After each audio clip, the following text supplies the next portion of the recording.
O chamado inesperado. Antes dos testes, antes das sombras, há o chamado. Não é um trovão, mas um sussurro. Um estranho sentimento de insatisfação com um mundo que, até então, parecia fazer sentido. É uma saudade de um lar que você não consegue nomear. Uma sensação de que há mais, muito mais, por trás do véu da realidade cotidiana. Este chamado não é um convite para uma vida mais fácil, mas para uma vida mais real. Muitos o ignoram, abafando-o com o barulho da ambição, do entretenimento, da distração. Mas para alguns, os escolhidos, o sussurro se torna um grito impossível de ignorar. E ao atender a este chamado, ao dar o primeiro passo no caminho do despertar, você, sem saber, acende um fogo. Um fogo que ilumina, sim, mas que também queima. E a fumaça dessa queima são os efeitos colaterais sombrios que ninguém ousa mencionar nos livros de espiritualidade de prateleira. A jornada do despertar é frequentemente pintada com as cores da bem-aventurança: paz, amor, unidade, iluminação. E tudo isso é verdade. Mas é apenas metade da história. É o destino, não o mapa completo da jornada. O mapa real inclui vales escuros, desertos áridos e noites sem estrelas. As sombras que emergem não são um sinal de que você está no caminho errado. Pelo contrário, são a prova de que a sua transformação é autêntica e profunda. O despertar não é um processo de adicionar algo a você, mas de remover tudo o que não é você. E essa remoção é uma cirurgia da alma. Ela expõe nervos, corta apegos e revela feridas que estavam convenientemente escondidas sob as bandagens do ego. Este audiolivro não é um aviso para que você desista do caminho. É um guia para que você o atravesse, não com medo, mas com a sabedoria de quem sabe que a noite é apenas o prelúdio para a mais magnífica das auroras. Feche os olhos por um momento. Lembre-se do instante em que o seu chamado se tornou claro. Talvez tenha sido durante uma crise, uma perda. Talvez em um momento de profunda quietude. Lembre-se da sensação, uma mistura de medo e excitação. A sensação de estar na beira de um penhasco, sabendo que não pode mais voltar, mas aterrorizado com o salto. Sinta essa energia em seu corpo. Honre-a. Honre a coragem que você teve para dar o primeiro passo, mesmo sem nenhuma garantia. Você não escolheu este caminho com a sua mente. A sua alma o escolheu por você, muito antes de você nascer. E ela o escolheu não porque seria fácil, mas porque sabia que você era forte o suficiente para se tornar o diamante que só pode ser forjado sob a mais intensa das pressões. A aplicação prática para honrar o seu chamado é a carta para o eu adormecido. Escreva uma pequena carta para a versão de si mesmo de antes do seu despertar. Não com pena ou com arrogância, mas com compaixão. Reconheça suas lutas, seus medos. Agradeça a ele ou a ela por tê-lo trazido até este ponto. E então, gentilmente, diga-lhe que a jornada agora é diferente, que um novo capítulo começou. Este exercício o ajuda a integrar seu passado, a honrar a totalidade da sua jornada e a criar uma separação consciente entre quem você era e quem você está se tornando. Você não está matando o seu antigo eu, você está o agradecendo e o liberando com amor. O grande ensinamento do chamado inesperado é que você não está quebrado, nem está buscando a espiritualidade porque algo está errado com você. Você a está buscando porque algo está profundamente certo. Sua alma está se lembrando de sua própria vastidão, e essa lembrança não pode mais ser contida na pequena caixa da identidade que o mundo construiu para você. Os efeitos colaterais sombrios não são os sintomas de uma doença, mas as dores do crescimento de suas próprias asas. Eles são a prova de que você está vivo, de que está se transformando, de que está respondendo ao chamado mais sagrado de todos, o chamado para se tornar quem você realmente é. A porta se abriu. O caminho à frente está envolto em névoa. A primeira sombra, a mais solitária de todas, se aproxima. Não tema. Você está pronto. Eu sou a coragem que atende ao chamado da alma. Eu abraço a totalidade da minha jornada, tanto a luz quanto a sombra. Cada desafio é um sinal do meu crescimento e da minha força. Eu estou pronto para a transformação que me espera. Capítulo 2. O exílio da alma. Desperta. O primeiro e talvez mais chocante efeito colateral do despertar é a solidão. Uma solidão tão profunda e penetrante que se assemelha a um exílio. Não um exílio físico, mas um exílio da alma.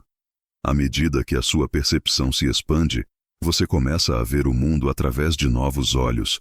As conversas que antes o entretinham agora parecem vazias. As ambições que o moviam perdem o brilho. Os dramas sociais que pareciam tão importantes agora se revelam como um teatro de sombras. Você ainda vive no mesmo mundo, mas não pertence mais a ele da mesma maneira. Você se torna um estranho em uma terra familiar, um estrangeiro em sua própria vida, e a dor deste isolamento pode ser esmagadora. É o primeiro grande teste, a forja da sua soberania interior. Esta solidão acontece porque a sua frequência vibracional está mudando. Como um rádio que está sendo sintonizado em uma nova estação, você começa a perder a ressonância com as velhas estações da consciência coletiva. Seus amigos e familiares, que ainda operam na frequência antiga, podem não entender a sua mudança. Eles podem vê-lo como estranho, distante ou até mesmo arrogante. As conexões que eram baseadas em interesses superficiais ou em queixas compartilhadas começam a se dissolver, pois você não pode mais participar autenticamente dessas energias. O exílio não é uma punição. É uma consequência vibracional. É o universo criando um espaço ao seu redor, removendo as velhas influências para que a sua nova identidade possa crescer, forte e sem distorções. Agora, sinta a energia deste exílio. Feche os olhos. Lembre-se de uma situação recente em que você se sentiu como um observador e não um participante. Uma festa, uma reunião de família, uma conversa entre amigos. Lembre-se da sensação de estar atrás de um vidro invisível, vendo todos se moverem em um mundo do qual você não faz mais parte. Sinta a solidão, a tristeza, talvez até o medo de ficar para trás. Não resista a este sentimento. Permita que ele esteja aí. Agora pergunte a si mesmo: e se esta solidão não for uma carência, mas um espaço? Um espaço sagrado para eu me encontrar? Um silêncio onde posso finalmente ouvir a minha própria voz?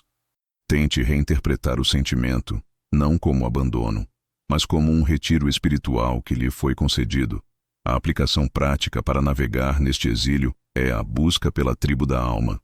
Enquanto suas conexões antigas podem estar se desfazendo, o universo está, ao mesmo tempo, tentando conectá-lo com sua nova tribo. Sua tarefa é se tornar um buscador ativo. Procure por grupos, online ou locais, que ressoem com seus novos interesses. Participe de um workshop, de uma aula de yoga, de um círculo de meditação. Leia livros e siga professores que falam a sua nova língua. Você não está substituindo pessoas. Você está encontrando ressonância. Mesmo uma única conversa com alguém que entende pode aliviar meses de solidão. E saiba que, assim como você os está procurando, eles também estão procurando por você. O grande ensinamento do exílio da alma desperta é que você deve aprender a encontrar seu lar dentro de si mesmo, antes de poder encontrá-lo no mundo. A solidão é um treinamento intensivo em autossuficiência emocional e espiritual.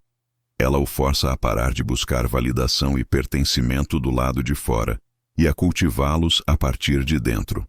É no silêncio do seu exílio que você descobre que sua própria companhia pode ser uma fonte de paz e de sabedoria. E, paradoxalmente, é somente quando você não precisa mais dos outros para se sentir completo que você pode atrair relacionamentos autênticos e profundos, baseados não na necessidade, mas na ressonância de duas almas inteiras. O deserto da solidão é vasto, mas é neste deserto que os profetas encontram a Deus. E é neste exílio que você encontrará a si mesmo. Eu sou o meu próprio lar e o meu próprio santuário. A solidão é um espaço sagrado para o meu crescimento e autoconhecimento. Eu libero os relacionamentos que não me servem mais e atraio minha tribo de alma. Eu encontro minha força e minha plenitude em minha própria presença. Capítulo 3. A linguagem que ninguém entende. Dentro do exílio da alma desperta, surge uma frustração particular, a da comunicação.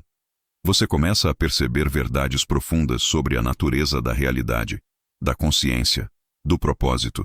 E em seu entusiasmo, você tenta compartilhar essas revelações com as pessoas que ama. Mas suas palavras encontram um muro de incompreensão, de ceticismo, ou pior, de zombaria. É como se você tivesse aprendido uma nova língua, uma língua de vibração, de energia, de unidade, e estivesse tentando falá-la para pessoas que só entendem o dialeto da matéria e do ego. Esta falha na comunicação aprofunda o sentimento de isolamento. Você não apenas se sente sozinho, você se sente, em certo nível, louco. É o efeito colateral de ter um mapa de um tesouro que ninguém mais acredita que exista. Este desafio comunicativo é um teste de discernimento e de humildade. A tentação da alma recém-desperta é a de se tornar um pregador, de tentar salvar ou consertar todos ao seu redor. Este impulso, embora muitas vezes bem intencionado, vem de uma forma sutil de ego espiritual. Ele presume que o seu caminho é o único caminho e que o seu tempo é o tempo de todos. O universo, através da resistência que você encontra, está lhe ensinando uma lição crucial. Cada alma tem sua própria jornada e seu próprio tempo divino de despertar. Sua tarefa não é convencer, mas ser. Não é pregar a luz, mas encarná-la. As pessoas não são transformadas pelo que você diz, mas por quem você se tornou. Agora, reflita sobre esta barreira da linguagem. Lembre-se de uma vez em que você tentou explicar um conceito espiritual profundo para alguém e foi recebido com um olhar vazio ou com desdém. Sinta a frustração, a impotência, talvez até a raiva. Sinta o desejo de gritar. Você não entende? Agora vire a perspectiva. Lembre-se de uma vez em que alguém tentou lhe explicar algo sobre um assunto que não lhe interessava em nada. Física de partículas, a economia de um país distante. Lembre-se de sua própria impaciência, de sua própria falta de ressonância. Isso não o tornava uma pessoa ruim ou ignorante. Simplesmente não era a sua língua naquele momento. Aplique essa mesma compaixão àqueles que não o entendem. Eles não estão o rejeitando. Eles apenas estão sintonizados em uma estação de rádio diferente. A aplicação prática para esta semana é a prática do silêncio sábio. Comprometa-se a não iniciar nenhuma conversa espiritual, a menos que seja diretamente solicitado ou que você sinta um forte impulso intuitivo. Em vez de falar, pratique a escuta. Ouça as preocupações e os sonhos das pessoas ao seu redor, não com a intenção de oferecer uma solução espiritual, mas com a intenção de oferecer sua presença amorosa. Torne-se um farol, não um megafone. O farol não grita para os navios. Ele apenas brilha, e os navios que procuram a luz são naturalmente atraídos por ele. Você descobrirá, para sua surpresa, que ao parar de tentar ensinar, as pessoas começarão a lhe fazer perguntas. O grande ensinamento da linguagem que ninguém entende é que a verdade mais profunda não pode ser transmitida por palavras. Ela só pode ser apontada. Suas palavras são como dedos apontando para a lua. A maioria das pessoas se fixará no dedo. A sua tarefa não é descrever a lua com mais eloquência, mas se tornar um exemplo tão luminoso do que é viver sob a luz da lua que os outros, por curiosidade, olhem para cima por si mesmos. O despertar o convida a se tornar um mestre da comunicação não verbal. A sua paz se torna seu sermão. A sua alegria se torna seu argumento. E o seu amor se torna a única linguagem que todos, eventualmente, conseguem entender. O profeta silencioso guarda suas palavras, não porque elas não sejam valiosas, mas porque são sagradas demais para serem desperdiçadas com ouvidos que não estão prontos. E no silêncio, ele descobre a forma mais poderosa de comunicação. Minha presença fala mais alto do que minhas palavras. Eu honro a jornada e o tempo de despertar de cada alma. Eu não preciso convencer ninguém. Eu só preciso ser a minha verdade. Eu sou um farol de luz, não um pregador barulhento. Capítulo 4. A forja da soberania. O exílio e a incompreensão não são castigos. São a forja. São as ferramentas que o universo usa para forjar a sua soberania. A soberania é a qualidade da alma que não depende de nada externo para sua paz, seu poder ou seu propósito. É a força que nasce da solidão, a clareza que nasce da incompreensão. Ao remover os suportes externos, a validação dos amigos, o pertencimento ao grupo, a segurança de uma visão de mundo compartilhada, o universo o força a construir seus próprios suportes. A partir de dentro, você deve aprender a ser sua própria autoridade, seu próprio guia, seu próprio refúgio. É um processo brutalmente difícil, mas o resultado é uma força interior que não pode ser abalada. É a transição de um príncipe que herda um reino para um rei que constrói o seu próprio, a partir do nada. A forja da soberania exige que você desenvolva duas qualidades primordiais: a autoconfiança e a autorreferência.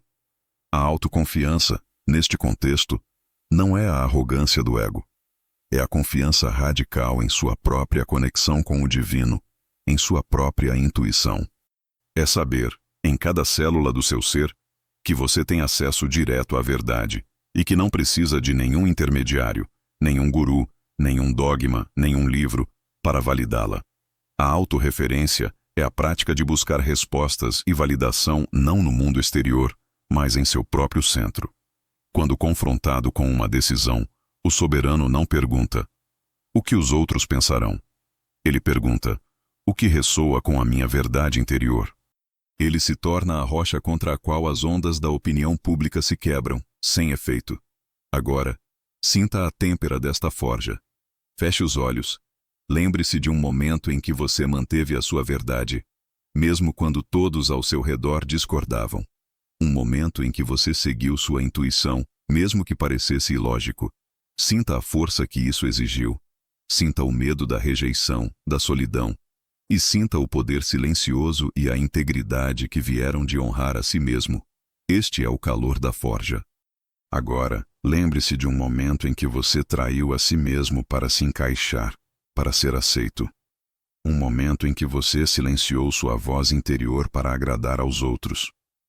Sinta o gosto amargo da incongruência. Sinta a fraqueza que veio dessa autotraição.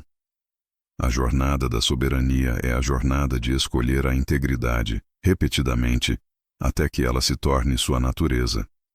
A aplicação prática para esta semana é o exercício da bússola interior. Para cada decisão que você tomar, por menor que seja, desde o que comer até como responder a um e-mail, pratique o seguinte. Primeiro, note a sua tendência de buscar uma resposta externa. Pesquisar online, perguntar a um amigo. Pause. Em vez disso, feche os olhos, coloque a mão no coração e pergunte a si mesmo: qual é a minha verdade sobre isso? O que realmente ressoa comigo? Confie na primeira resposta, no primeiro sentimento. E então, haja de acordo com ele. Você está, deliberadamente, treinando o músculo da autorreferência, construindo uma confiança inabalável em seu próprio sistema de navegação. O grande ensinamento da forja da soberania é que a solidão do despertar é um presente disfarçado. É o casulo necessário para a sua metamorfose. É no silêncio do seu isolamento que você é forçado a abandonar todas as muletas e a aprender a andar com suas próprias pernas espirituais. O primeiro teste, o exílio da alma desperta, termina quando a solidão não é mais sentida como uma carência, mas como uma plenitude. Quando você descobre que em sua própria presença você tem o melhor dos companheiros. Quando você percebe que não foi exilado de nada, mas que finalmente chegou em casa, no reino inabalável de sua própria alma. A forja está quente.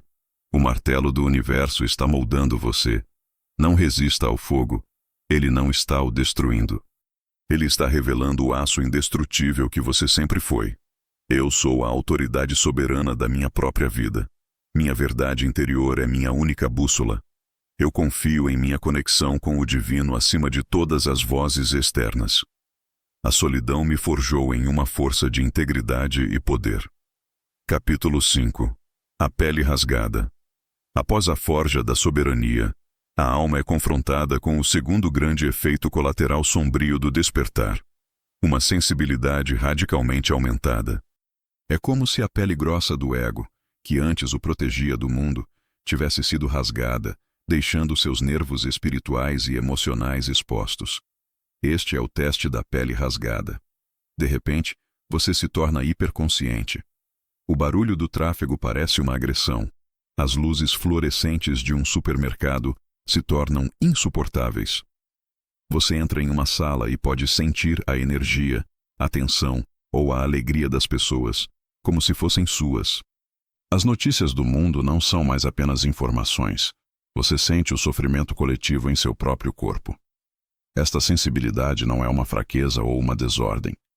É o desdobrar de seus sentidos superiores, mas sem o treinamento para gerenciá-los, pode levar a um estado de sobrecarga e exaustão avassaladoras. Esta hipersensibilidade ocorre porque, à medida que sua vibração se eleva, a dissonância entre a sua nova frequência e a frequência mais baixa do mundo ao seu redor se torna mais perceptível e fisicamente desconfortável. Antes, você estava nadando no mesmo oceano de energia que todos os outros, então não notava a qualidade da água. Agora, você se tornou como uma gota de água pura em um copo de água turva. A diferença é gritante. Você começa a perceber as toxinas energéticas que antes eram invisíveis. A negatividade, a falsidade, a violência sutil na comunicação. O teste da pele rasgada é sobre aprender a ser um empata consciente. É a transição de ser uma esponja passiva que absorve toda a energia ao redor para se tornar um transmutador ativo, capaz de manter seu próprio campo de energia claro e protegido em qualquer ambiente. Agora, sinta esta pele rasgada. Feche os olhos. Lembre-se da última vez em que você se sentiu completamente sobrecarregado por um ambiente ou pela energia de outra pessoa. Lembre-se da sensação de querer fugir, de se esconder, de se enrolar em uma bola. Sinta a vulnerabilidade, a sensação de não ter defesas. Sinta a energia estrangeira em seu próprio campo, como estática ou lama. Agora, em vez de se sentir uma vítima dessa energia, imagine que você pode, com sua intenção, criar uma bolha de luz dourada ao seu redor. Veja-a como uma membrana semipermeável. Ela permite que o amor entre e saia, mas repele e dissolve qualquer energia que não esteja em harmonia com a sua. Respire dentro desta bolha. Sinta-se seguro, contido, soberano em seu próprio espaço. Este é o seu santuário portátil. A aplicação prática para esta semana é o ritual de limpeza energética. No final de cada dia, reserve 5 minutos para limpar seu campo. Você pode fazer isso de várias maneiras. Visualize um chuveiro de luz branca lavando toda a energia do dia. Tome um banho de sal grosso, acenda um incenso ou sálvia e passe a fumaça ao seu redor. Ou simplesmente, com as mãos, varra a energia do seu corpo, da cabeça aos pés, sacudindo as mãos como se estivesse se livrando de água. O método não importa tanto quanto a intenção. A intenção é: eu libero toda a energia que não é minha. Eu retorno ao meu próprio centro, limpo e claro. Esta prática simples impede que a energia residual do dia se acumule e o sobrecarregue. O grande ensinamento da pele rasgada é que a sua sensibilidade não é uma maldição, mas um superpoder em treinamento. É o seu sistema de radar espiritual, dando-lhe informações incrivelmente precisas sobre o seu ambiente. O desafio é aprender a usar o radar sem ser afundado pelos dados. Passar neste teste é se tornar um mestre de suas próprias fronteiras energéticas. Você aprende a estar no mundo, mas não ser do mundo, em um sentido muito prático. Você pode caminhar por um mercado lotado e permanecer em seu centro de paz. Você pode ouvir os problemas de um amigo com compaixão, sem absorver sua dor. Você se torna um santuário, em vez de uma esponja, e essa capacidade é um dos maiores dons que você pode oferecer a um mundo sobrecarregado. Sua pele está sensível. Seus nervos estão à mostra. Não tente reconstruir a velha armadura. Em vez disso, aprenda a tecer um manto de luz. Ele lhe dará uma proteção muito maior e não esconderá o brilho da sua alma. Minha sensibilidade é minha força, não minha fraqueza. Eu sou o mestre do meu próprio campo de energia. Eu posso sentir compaixão sem absorver o sofrimento. Eu sou um santuário de paz em meio a qualquer caos. Capítulo 6. O mundo que grita. A sensibilidade da pele rasgada se manifesta de forma particularmente aguda em nossa interação com o mundo coletivo. O despertar remove os filtros que antes nos protegiam da dissonância do mundo. De repente, O mundo parece estar gritando. O noticiário se torna uma torrente de dor insuportável. As conversas triviais e a publicidade parecem um ataque de falsidade. A energia das cidades, com sua pressa e sua ansiedade, pode se tornar fisicamente nauseante. Este não é um julgamento arrogante do mundo. É uma reação fisiológica de um sistema nervoso recém-sintonizado. A alma desperta anseia por harmonia, por beleza, por verdade, e ela se encontra em um mundo que parece amplificar o oposto. Este confronto com o grito do mundo é um aspecto crucial do segundo efeito colateral. O propósito deste teste é purificar seus focos e suas intenções. Antes do despertar, podemos consumir passivamente a negatividade do mundo sem perceber seu efeito. O despertar nos torna alérgicos a essa toxicidade. A dor que sentimos ao nos expormos a ela não é uma punição, é um feedback. É o nosso sistema de navegação da alma nos dizendo: esta frequência não é mais para você, desvie sua atenção. O teste nos força a nos tornarmos guardiões extremamente conscientes do que permitimos entrar em nosso campo de consciência. Ele nos ensina a retirar nossa energia do que não queremos, o drama, o conflito, o medo, e a investi-la totalmente no que queremos criar. A paz, a solução, o amor. É um treinamento em foco criativo. Agora, sinta este grito. Feche os olhos. Pense na última vez em que você se sentiu sobrecarregado pela negatividade do mundo. Talvez ao ler uma notícia trágica, ao ver uma discussão online. Sinta a energia de impotência, de raiva, de tristeza que isso gerou em você. Sinta como isso o drenou, como diminuiu sua luz. Agora, imagine que você tem um controle remoto divino em sua mão. E com um clique, você pode mudar o canal. Mude o canal da sua mente para uma imagem de beleza de tirar o fôlego. Uma floresta, um oceano, uma obra de arte. Mude o canal para uma memória de amor puro. Sinta a mudança imediata em sua vibração. Saiba que você tem este controle remoto a cada momento. Você não pode silenciar o grito do mundo, mas você sempre pode escolher em qual canal sintonizar a sua própria consciência. A aplicação prática para esta semana é a dieta de informação consciente. Por 7 dias, comprometa-se a uma dieta radical de informação.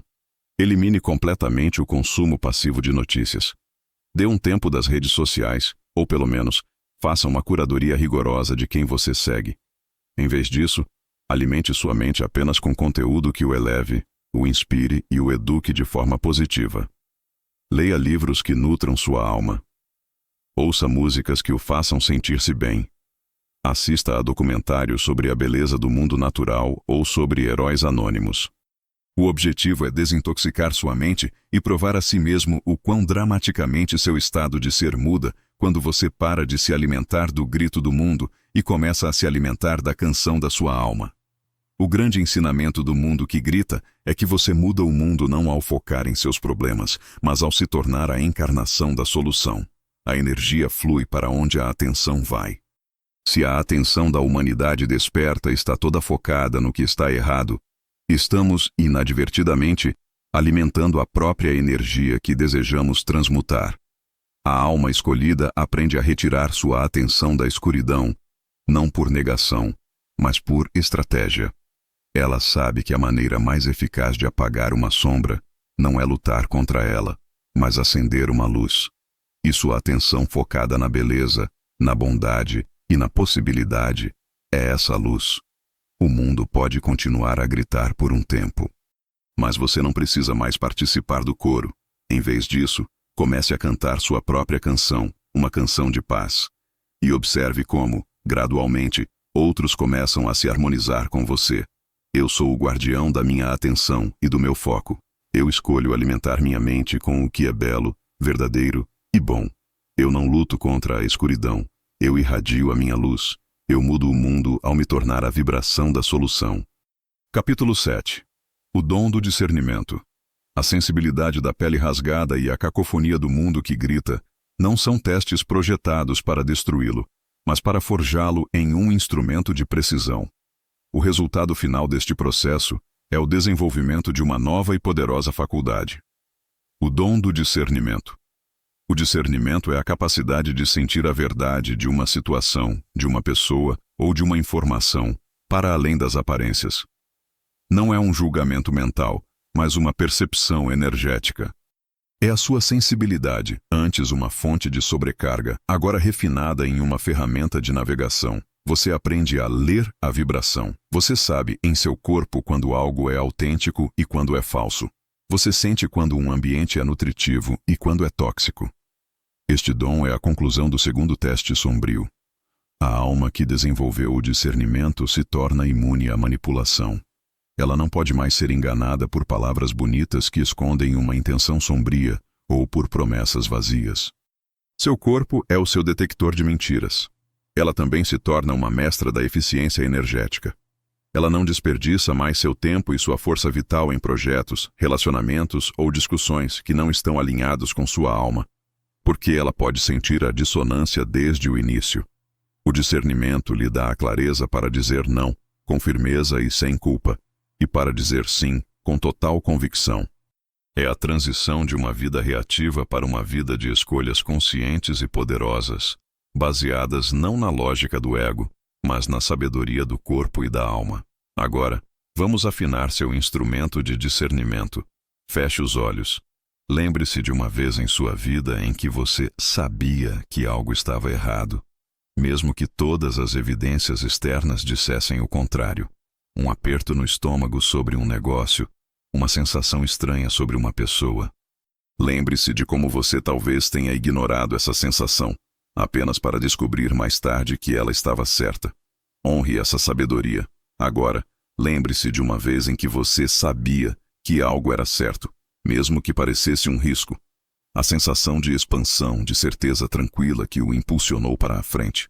Reconheça que você sempre teve este dom.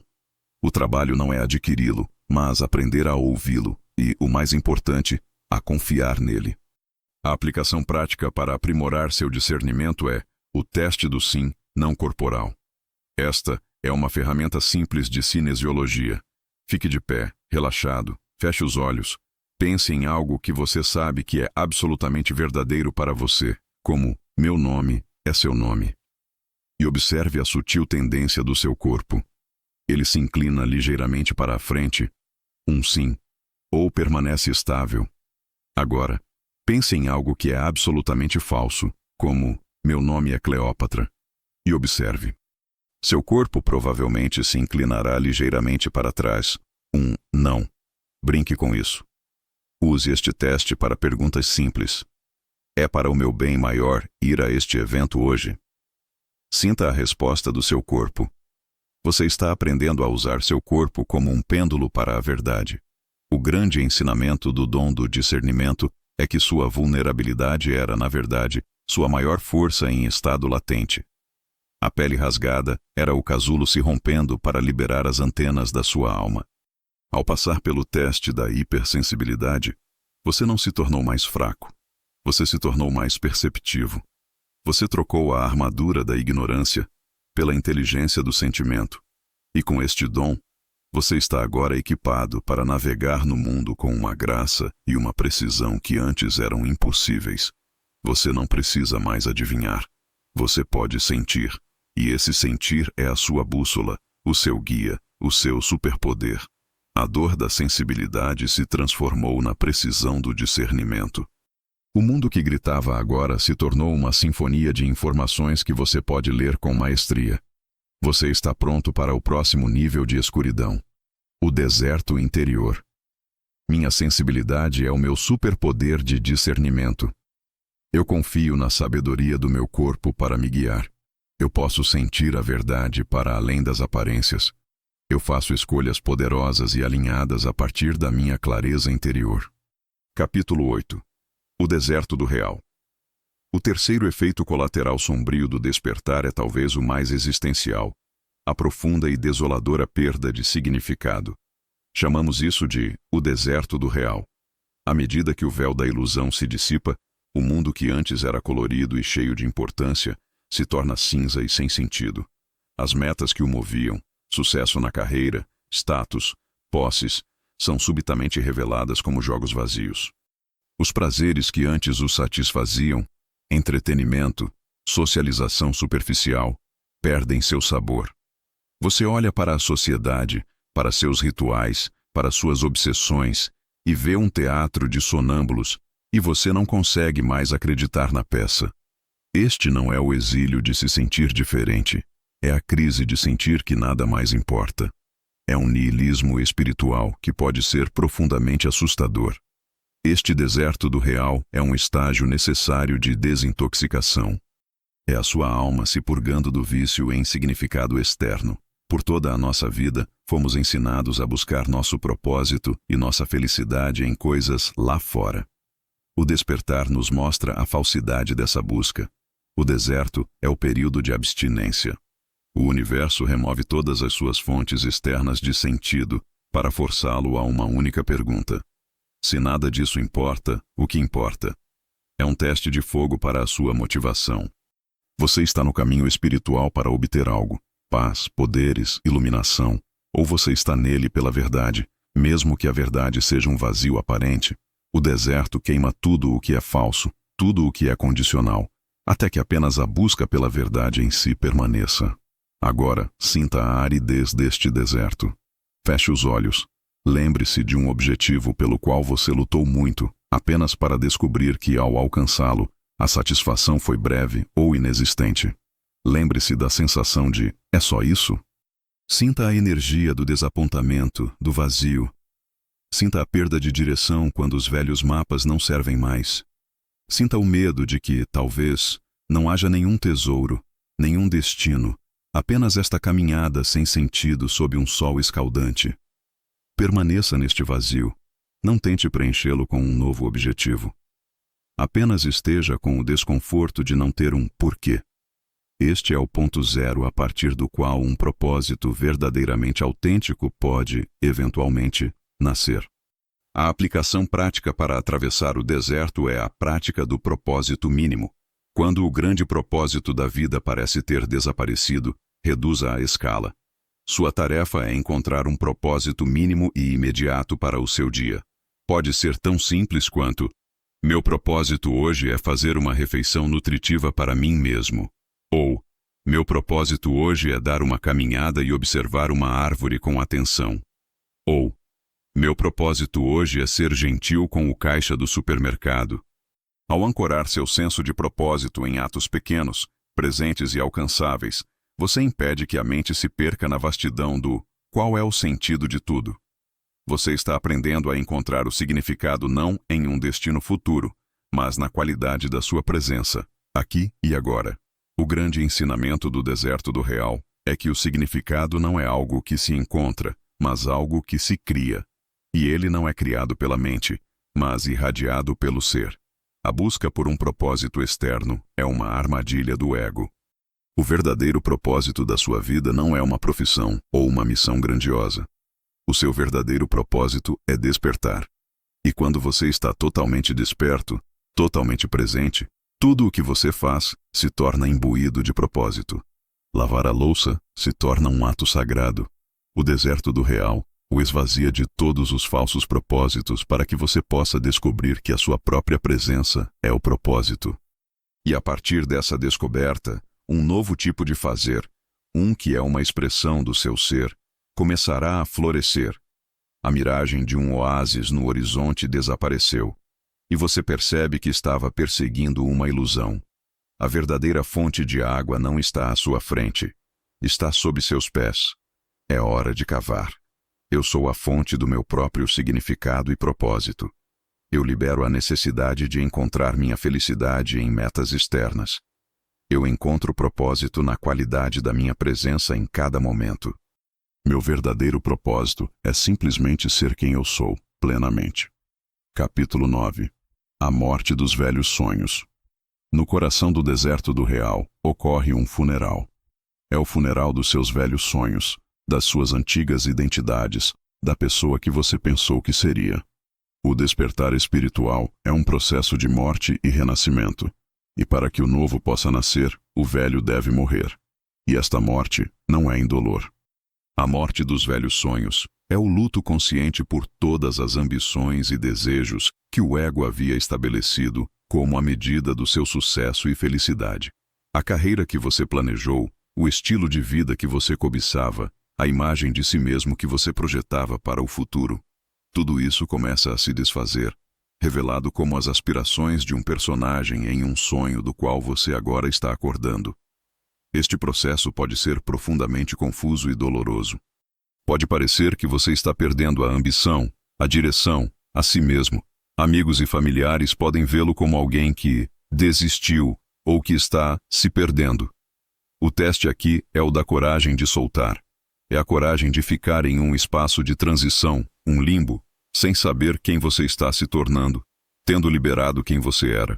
É confiar que esta morte não é um fim, mas uma poda necessária. A árvore precisa que seus galhos velhos e doentes sejam cortados, para que novos brotos, mais fortes e mais alinhados com sua essência, possam crescer na primavera. É o teste da fé no desconhecido, a vontade de soltar o trapézio do conhecido sem ainda ter segurado o próximo. Agora, vamos realizar este funeral. Feche os olhos. Visualize um caixão. E dentro dele coloque, um por um, seus velhos sonhos. O sonho de se tornar um CEO. O sonho de ter a casa perfeita. O sonho de ser admirado por todos. Olhe para cada um com gratidão, não com arrependimento. Eles o serviram. Eles o moveram. Eles foram os professores de uma fase da sua jornada. Agradeça a eles. E então, veja a tampa do caixão se fechar. Veja-o sendo baixado à terra. Permita-se sentir o luto, a tristeza de deixar ir uma parte de si mesmo. E então, sobre a terra fresca, veja uma pequena semente brotando. Uma semente de algo novo, desconhecido, mas autenticamente seu. Você não sabe o que vai crescer, mas sabe que será real. A aplicação prática para honrar esta morte é o ritual do soltar. Escreva em um pedaço de papel um sonho ou uma identidade antiga que você está pronto para deixar ir. Escreva por que você o queria e o que ele representava para você. E então, termine com a frase: eu o agradeço e o libero com amor, para abrir espaço para o que minha alma realmente deseja agora. Destrua o papel, queimando-o ou jogando-o na água corrente. Este ato simbólico formaliza sua decisão de soltar, tanto para sua mente consciente quanto para seu subconsciente. É um rito de passagem, marcando o fim de uma era e o início de outra. O grande ensinamento da morte dos velhos sonhos é que seus verdadeiros desejos não são os da sua mente, mas os da sua alma. O ego deseja coisas que lhe darão segurança e validação. A alma deseja experiências que lhe darão crescimento e expressão. O deserto do real o esvazia dos desejos do ego, para que os desejos da alma possam, finalmente, ser ouvidos. E você pode descobrir que o que sua alma realmente quer não é $1 milhão, mas a liberdade de pintar. Não é um título de CEO, mas a oportunidade de servir. Passar neste teste é alinhar sua força de vontade não mais com as ambições do seu personagem no sonho, mas com o propósito do sonhador. O túmulo está selado. O passado foi honrado. E o silêncio que se segue não é o silêncio da morte, mas o silêncio da gestação. Algo novo está prestes a nascer do vazio que você criou. Eu libero com gratidão os sonhos que não servem mais à minha alma. Eu abraço o desconhecido e confio no processo de renascimento. Eu estou aberto para descobrir e seguir os verdadeiros desejos do meu coração. Minha morte do ego é o nascimento do meu verdadeiro eu. Capítulo 10. O vazio fértil. Após o funeral dos velhos sonhos, a alma entra em um estado que é o ápice do deserto do real. Não é mais um deserto de perda, mas um espaço de potencial puro. É o vazio fértil. O vazio fértil não é o vazio nihilista do desespero. É o vácuo sagrado da criação. É a quietude antes do Big Bang. É a tela em branco do artista, a página em branco do escritor. Tendo se esvaziado de todas as velhas definições, de todas as velhas metas, você se torna um recipiente puro. E é somente a partir deste estado de receptividade que um propósito verdadeiramente autêntico, um que nasce da alma e não do ego, pode emergir. O terceiro teste sombrio, a perda de significado, se conclui não quando você encontra um novo significado, mas quando você se torna confortável no vazio onde todo o significado nasce. A sociedade nos treina para temer o vazio. Sentimos a necessidade de preencher cada momento com atividade, com ruído, com metas. O vazio fértil é o antídoto para essa compulsão. É o teste final da fé. Você pode confiar o suficiente para permanecer no não saber, sem se apressar para preenchê-lo com a primeira nova distração que aparecer? Você pode resistir à pressão do mundo, que exige que você seja alguém e tenha um plano? O vazio fértil é a grande pausa. É o inverno da alma. E assim como o inverno é essencial para que as sementes germinem sob a terra, este período de aparente inatividade é, na verdade, o momento de mais intensa atividade subterrânea em sua psique. Um novo você está sendo gestado no escuro. Agora, entre neste útero de potencial. Feche os olhos. Volte para o deserto do real, mas agora veja-o de forma diferente. Não é mais uma paisagem de perda, mas um campo de possibilidades infinitas. Sinta o vazio, não como uma carência, mas como liberdade. A liberdade de não ter que ser ninguém. A liberdade de não ter que ir a lugar nenhum. Apenas a liberdade de ser. Sinta-se como uma semente, dormindo no solo escuro e rico. Você não sabe que tipo de planta você será. Você não sabe quando irá brotar. E tudo bem. Você confia no processo. Você confia na inteligência da vida que está dentro de você. Descanse nesta quietude. Descanse neste potencial. A aplicação prática para honrar o vazio fértil é a prática do não fazer. Reserve um tempo em sua agenda esta semana, mesmo que sejam apenas 15 minutos, para não fazer nada de propósito. Não medite, não leia, não ouça música. Apenas sente-se ou deite-se e seja. Observe o céu. Ouça os sons. Sinta seu corpo. Se a mente se agitar com a necessidade de ser produtivo, apenas observe essa agitação e retorne à quietude.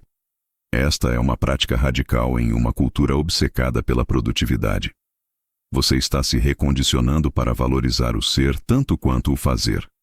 Você está regando o solo do seu vazio fértil. O grande ensinamento do vazio fértil é que seu verdadeiro propósito não é algo que você escolhe com a sua mente, mas algo que o escolhe quando você está quieto o suficiente para ouvir. Ele emerge de você, como uma planta que brota do solo. A transformação está completa quando você para de tentar dar um sentido à sua vida e permite que sua vida se revele a você.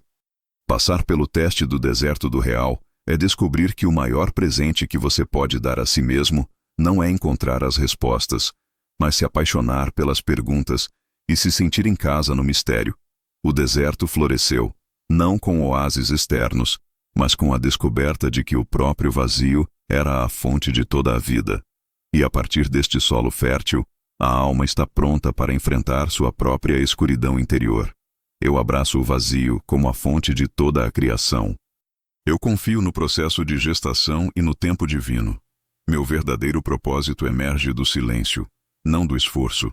Eu estou em paz com o não saber, pois ele é o portal para toda a sabedoria. Capítulo 11. O encontro com o guardião do umbral. Agora que a alma se tornou soberana e aprendeu a habitar o vazio, ela está pronta para o quarto efeito colateral sombrio, o confronto direto com sua própria sombra. Este é o encontro com o guardião do umbral. O guardião não é um demônio externo. É a soma de todas as partes de nós mesmos que reprimimos, negamos e julgamos. Nossa raiva, nossa inveja, nosso medo, nossa ganância, nossa vergonha. É o nosso eu sombrio. Na vida normal, mantemos este guardião acorrentado no porão da nossa psique. Mas o processo de despertar, com sua luz crescente, inevitavelmente ilumina este porão. E o guardião, que se alimenta de escuridão e de negação, é forçado a subir as escadas e a se encontrar conosco face a face. Este encontro é aterrorizante. O guardião se manifesta em nossa vida de várias maneiras. Pode ser através de explosões de raiva inexplicáveis, de pensamentos sombrios e obsessivos, de sonhos perturbadores, ou de atrair pessoas para a nossa vida que espelham perfeitamente as qualidades que mais desprezamos. O propósito deste teste não é derrotar o guardião em uma batalha. Tentar lutar contra a sua própria sombra é uma guerra civil fadada ao fracasso. Você está apenas lutando contra si mesmo. O propósito é integrar o guardião. O teste é sobre ter a coragem de não fugir, de olhar para este rosto monstruoso e reconhecê-lo como seu. O guardião não é seu inimigo. Ele é o protetor de um grande tesouro, a sua totalidade. Agora, prepare-se para este encontro. Feche os olhos. Visualize-se diante de um antigo portão ou umbral. E guardando-o está a sua sombra, a sua manifestação pessoal do guardião do umbral. Como ele se parece? Deixe que sua imaginação lhe mostre. Não censure. Pode ser uma figura assustadora, uma criatura, ou até mesmo uma versão distorcida de si mesmo. Sinta o medo que ele evoca. Agora, em vez de sacar uma espada, abra suas mãos. Olhe para o guardião, não com hostilidade, mas com compaixão. Ele não é mau. Ele está com dor. Ele é a soma de todas as suas partes não amadas. Diga a ele, em seu coração: eu vejo você. Eu não o temo mais. Eu o reivindico como parte de mim. Bem-vindo de volta para casa. Veja a reação do guardião a este ato de amor radical. A aplicação prática para trabalhar com o guardião é a escrita da sombra. Pegue um diário que será dedicado apenas a isso. Quando você sentir uma emoção sombria forte, raiva, ciúme, vergonha, dê voz a ela na página. Escreva a partir da perspectiva da sombra, sem filtros. Eu estou com raiva porque... Eu tenho inveja porque... Permita que a parte feia de você fale. Este não é um exercício para se deleitar na negatividade, mas para trazê-la à luz da consciência de uma forma segura. Ao dar voz à sua sombra, você para de ser controlado por ela. Você começa a entender suas motivações, seus medos, suas necessidades não atendidas. E a partir do entendimento, a cura e a integração podem começar. O grande ensinamento do encontro com o guardião do umbral é que a iluminação não é sobre se tornar puro ou perfeito. É sobre se tornar inteiro. A totalidade inclui a luz e a escuridão. A alma escolhida é chamada não para aniquilar sua sombra, mas para se tornar seu mestre amoroso. Ao integrar o guardião, você não se torna mais sombrio, você se torna mais poderoso. A energia que antes estava presa na repressão, agora se torna disponível para você como paixão, como proteção, como profundidade. Você deixa de ser uma casa dividida e se torna um reino unificado, governado por um soberano sábio e compassivo, o seu eu consciente. O guardião estava na porta, não para impedi-lo de entrar, mas para testar se você era digno. E a dignidade não foi provada pela força, mas pelo amor. Agora que ele o deixou passar, o trabalho da alquimia pode começar. Eu sou a coragem que encara a minha própria sombra. Eu abraço e integro todas as partes de mim com amor e compaixão. Minha sombra não é minha inimiga, mas uma fonte de poder e sabedoria. Eu sou inteiro, e na minha totalidade, eu sou livre. Capítulo 12. A alquimia da sombra. Após o encontro corajoso com o guardião, começa o verdadeiro trabalho do quarto teste, a alquimia da sombra. Não basta reconhecer a sombra, é preciso transmutá-la. A alquimia é a antiga arte de transformar chumbo em ouro. Em um sentido espiritual, a sombra é o nosso chumbo, a matéria-prima, pesada, densa e tóxica de nossas emoções e traumas reprimidos. O ouro é a nossa essência divina, a consciência iluminada. A alquimia da sombra é o processo de usar o fogo da nossa consciência amorosa para transmutar o chumbo da nossa sombra no ouro da nossa alma. É o trabalho mais difícil e mais recompensador da jornada espiritual. Este processo alquímico tem 3 etapas. A primeira é a calcinatio, a queima. É o processo de permitir que as emoções reprimidas venham à superfície para serem sentidas plenamente, sem julgamento. É o fogo da dor, da raiva, da tristeza. A maioria das pessoas foge deste fogo. O alquimista se senta nele. A segunda etapa é a solútio, a dissolução. Depois de sentir a emoção, você a dissolve na água da sua compaixão. Você entende a origem da sua sombra, as feridas que a criaram. Você perdoa a si mesmo e aos outros. O padrão rígido da sombra se dissolve. A terceira etapa é a coagulatio, a coagulação. A energia que foi liberada da sombra é agora integrada, solidificada em uma nova forma. A energia da raiva se torna força assertiva. A energia do medo se torna prudência. O chumbo não foi destruído, foi transformado em uma qualidade de ouro. Agora, vamos realizar uma pequena alquimia. Feche os olhos. Escolha uma emoção sombra com a qual você tem lutado. Pode ser a vergonha. Primeira etapa. Calcinatio. Permita-se sentir a vergonha em seu corpo. Onde ela está? Como é a sensação? Apenas esteja com o fogo do desconforto, sem fugir.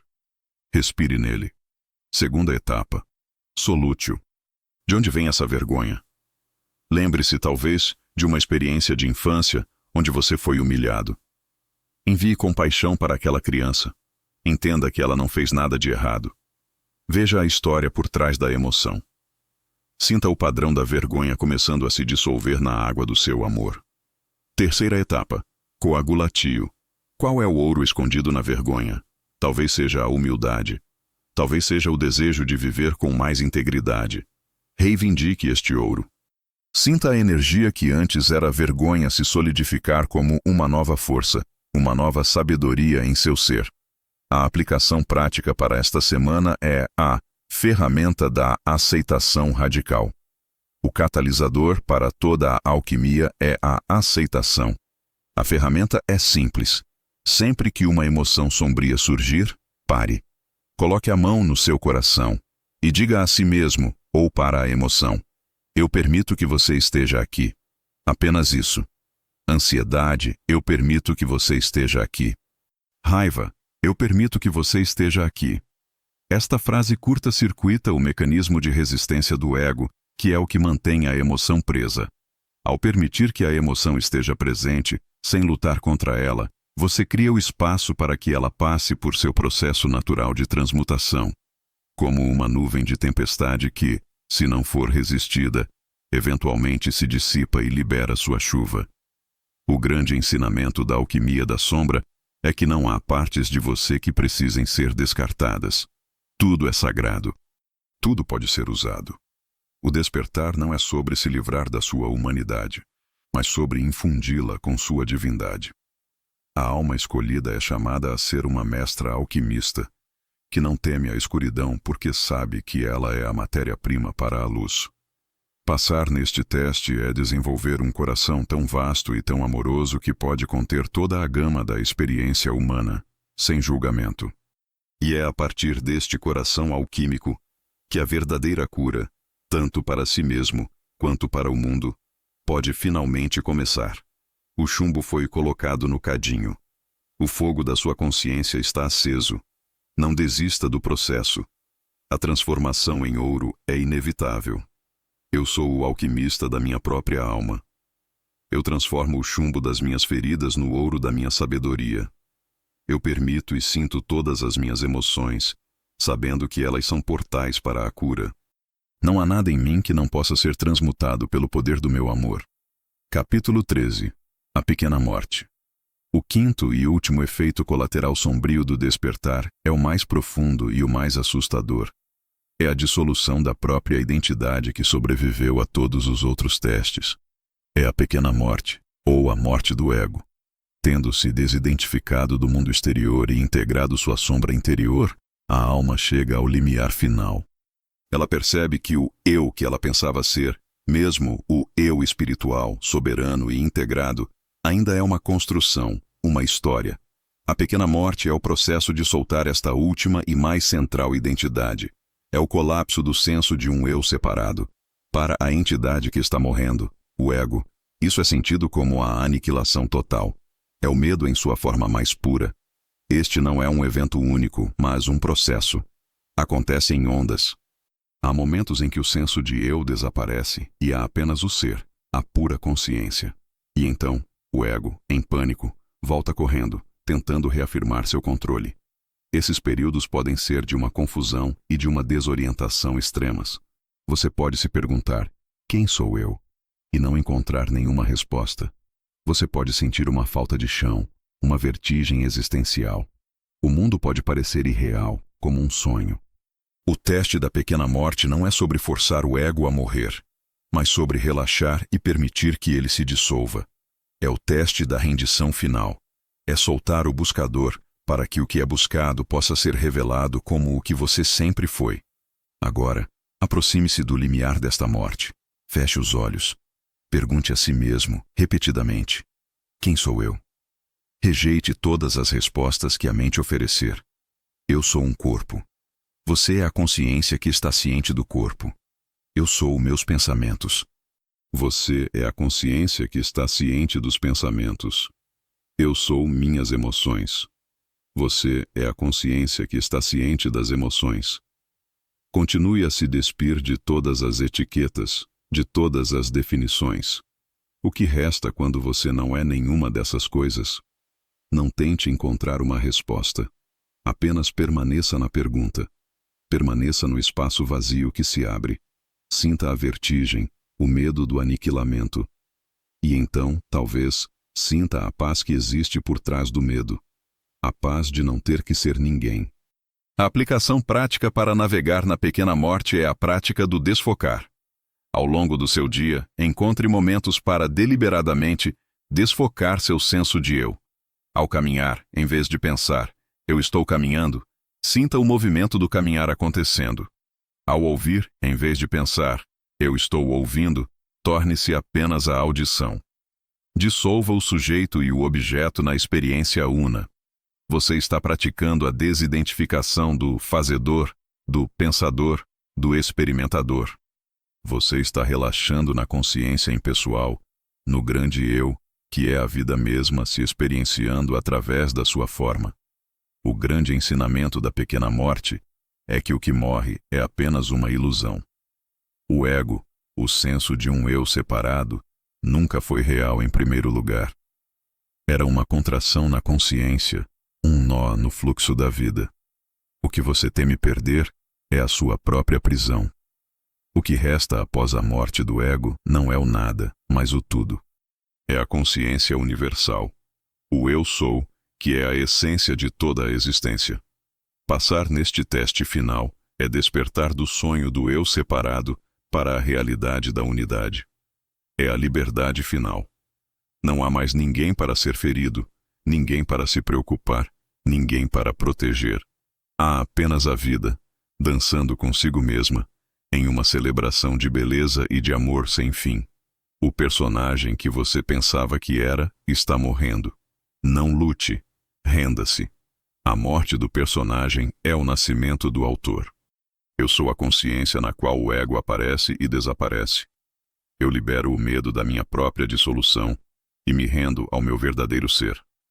A morte do meu eu separado é o nascimento da minha liberdade. O que eu sou em minha essência não pode morrer. Capítulo 14. O renascimento no vazio. A morte do ego não é um fim, é um começo. É o útero a partir do qual o seu eu verdadeiro renasce. O renascimento no vazio é a experiência que se segue à pequena morte. Tendo soltado a identidade do eu pequeno, você acorda para a sua identidade como o eu grande. Não é que você se torne o universo, é que você percebe que sempre o foi. O vazio que o ego tanto temia se revela não como um nada, mas como a plenitude de todas as coisas, o campo de potencial puro a partir do qual os mundos nascem.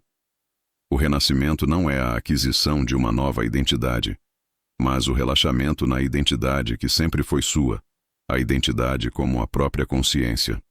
Este estado de renascimento é caracterizado por uma paz e uma liberdade que não dependem de nenhuma condição. A ansiedade, que é o medo do ego sobre o futuro, desaparece, pois não há mais um eu separado para se preocupar. A culpa e o ressentimento, que são as prisões do ego no passado, se dissolvem, pois não há mais uma história pessoal a qual se apegar. A vida deixa de ser uma série de problemas a serem resolvidos e se torna uma dança a ser apreciada. A alegria surge não de eventos externos, mas da própria sensação de ser. O amor não é mais algo que se dá ou se recebe, é o que você é. Este não é um estado emocional de euforia, mas uma paz silenciosa e inabalável que é o pano de fundo de toda a experiência. Agora sinta a brisa deste renascimento. Volte para aquele espaço de vazio, o lugar da morte do ego. Mas agora sinta-o de forma diferente. Sinta-o como o espaço da liberdade absoluta. A liberdade de não ter que ser ninguém, de não ter que provar nada. Sinta-se como o espaço, não como o objeto no espaço. Sinta a sua consciência se expandindo para além dos limites do seu corpo, fundindo-se com tudo. Sinta a inteligência silenciosa que move as nuvens, que faz a grama crescer, que pulsa em seu próprio coração. E reconheça: isto sou eu. Sinta o alívio, a alegria, a volta para casa. A busca terminou. A aplicação prática, uma vez que este renascimento começa a acontecer, não é mais uma prática, mas uma expressão. Sua tarefa é simplesmente permitir que este novo ser se expresse. Como a vida se move através de você quando não há mais um ego no caminho para resistir a ela? Observe as ações que surgem, a criatividade que flui, as palavras que são ditas. Elas não vêm mais de um lugar de planejamento e de medo, mas de um lugar de espontaneidade e de sabedoria. Sua vida se torna uma obra de arte, pintada não por você, o pequeno eu, mas através de você, pelo grande artista que é a própria vida. A sua prática é a não prática da permissão. O grande ensinamento do renascimento no vazio é que a sua verdadeira natureza é a liberdade. Todos os testes sombrios, desde o exílio até a morte do ego, foram um processo de despojamento, de remover as camadas de ilusão que cobriam esta verdade. A transformação está completa. Você não superou os testes para se tornar algo melhor. Você superou os testes para se tornar, finalmente, você mesmo. E o você mesmo que você descobriu é infinitamente mais vasto, mais belo e mais poderoso do que o seu antigo eu jamais poderia ter sonhado. Você não encontrou a luz. Você se lembrou de que você é a luz. A borboleta emergiu do casulo. O casulo da sua velha identidade jaz no chão, vazio. É hora de abrir suas novas asas e voar. Eu sou a consciência una, expressando-se através desta forma. Eu sou a paz que existe por trás de todo o ruído. Eu sou o amor que é a substância de toda a criação. Eu sou livre. Capítulo 15. A luz que nasce da ferida. Chegamos ao fim da nossa jornada através das sombras do despertar. E a revelação final é a mais bela de todas. Cada um desses efeitos colaterais sombrios, cada ferida, cada teste, era na verdade um portal para a luz. A luz que nasce da ferida é a compreensão de que a sua iluminação não acontece apesar do seu sofrimento, mas por causa dele. Suas feridas se tornam seus maiores dons. Sua escuridão se torna a fonte de sua luz mais brilhante. A alma escolhida não é aquela que vive uma vida sem cicatrizes, mas aquela que aprendeu a transformar suas cicatrizes em estrelas. Vamos recapitular a alquimia. A solidão do exílio o forjou na soberania. A dor da pele rasgada o presenteou com o dom do discernimento. O vazio do deserto do real se tornou o vazio fértil para o seu verdadeiro propósito. O terror do guardião do umbral se transmutou no poder da sombra integrada, e a aniquilação da pequena morte levou ao renascimento em sua identidade universal. Cada veneno era, na verdade, o antídoto. Cada teste era uma iniciação que lhe concedeu um novo poder, uma nova sabedoria. Você não é iluminado porque se livrou de sua humanidade. Você é iluminado porque a abraçou em sua totalidade. Nossa reflexão final é sobre a gratidão. Feche os olhos. Olhe para trás em sua jornada. Veja os cacos do espelho, o deserto, o abismo, o trono vazio. Veja todas as suas feridas, todas as suas cicatrizes, e em vez de arrependimento ou tristeza, sinta uma onda de profunda e avassaladora gratidão. Agradeça a cada desafio, a cada perda, a cada momento de desespero. Eles não foram seus inimigos. Foram seus mestres mais severos e mais amorosos. Foram os escultores que revelaram a obra-prima que você é. Veja como, de cada uma de suas feridas, uma luz agora emana. Suas cicatrizes não são marcas de vergonha. São as marcas de um guerreiro da alma, de um mestre da transformação. A aplicação final, a que resume toda a jornada, Seja a medicina. Sua história de superação, suas feridas curadas, são a sua medicina para o mundo. Sua tarefa agora é compartilhar essa medicina, não necessariamente com palavras, mas com a sua presença. Sua soberania dá aos outros permissão para serem livres. Sua sensibilidade compassiva cria espaços seguros para a cura. Sua paz no vazio lembra aos outros de sua própria fonte interior. Sua totalidade mostra aos outros que eles não precisam ter medo de suas próprias sombras.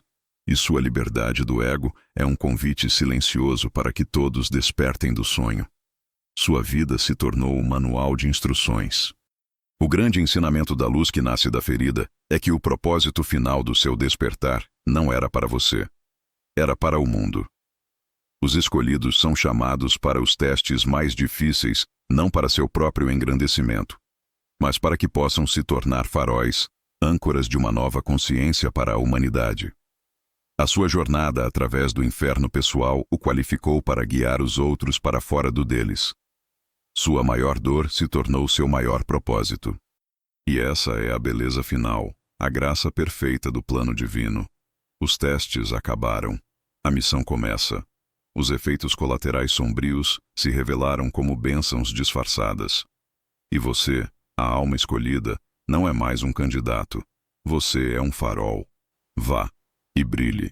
Minhas feridas são a fonte da minha força e da minha sabedoria. Meu sofrimento se tornou meu serviço.